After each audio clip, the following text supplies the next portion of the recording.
Good afternoon, I'm Rhys Wicks with 2 on your RFM Hunter News.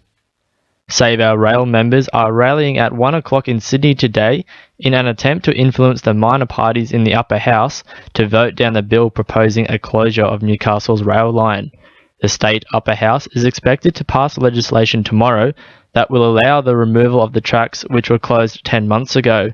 Communities Group Maitland President Kim Cross says the majority of the Hunter wants to see a restoration of the rail. We want the upper house parties to understand that the majority of people in Newcastle and the Hunter do not want high-rise development in the rail corridor. What they want to see is the restoration of rail services, either direct rail services into Newcastle or light rail into Newcastle Station.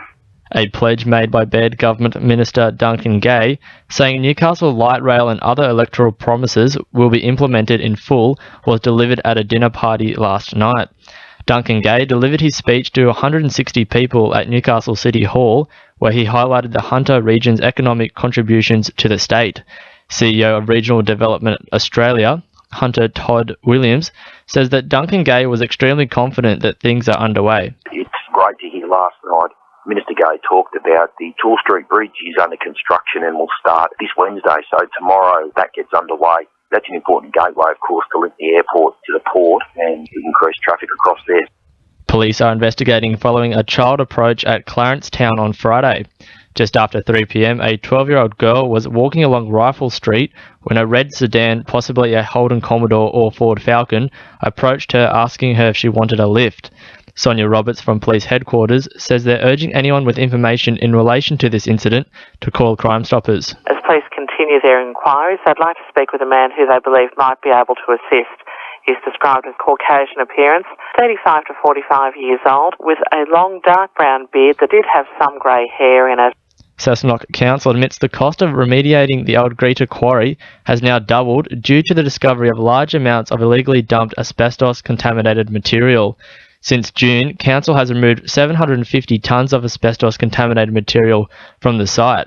Council's Environment and Waste Manager, Michael Alexander, says the job has become more complex than intended. As we've done the clean-up, that material has been embedded far greater than what we first thought and resulted in a significant amount that needs to be further removed. In fact, an additional 730 tonnes of material, including the soil.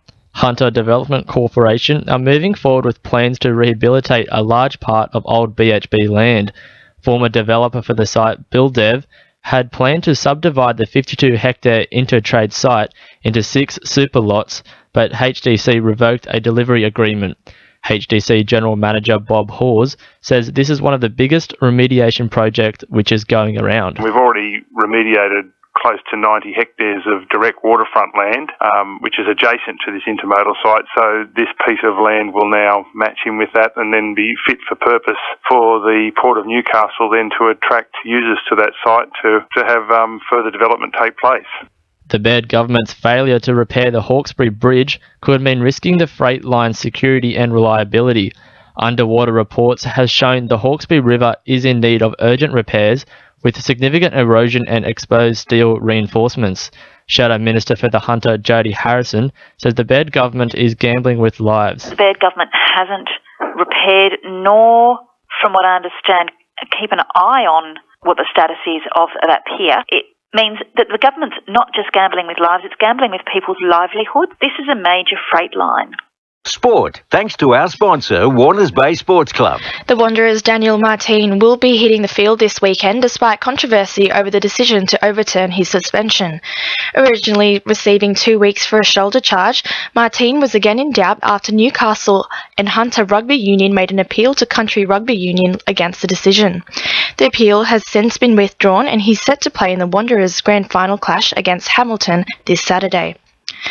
The Jets' Mark Birighitti is back in Newcastle and looking to add some clean sheets to the upcoming season. The keeper was in goal for the Jets' scoreless draw against Brisbane Roar over the weekend and is confident he can produce similar results when the A-League kicks off. Birighitti will once again be up against home ground Gloveman Ben Kennedy for the Jets' #1 keeping spot. And in netball, Valentine Public and St Pius, the 10th High School, will represent the Hunter today in the Netball New South Wales School Cup State Finals. That's sport. I'm Christine Sheridan. 2 on your RFM news time is 12:10.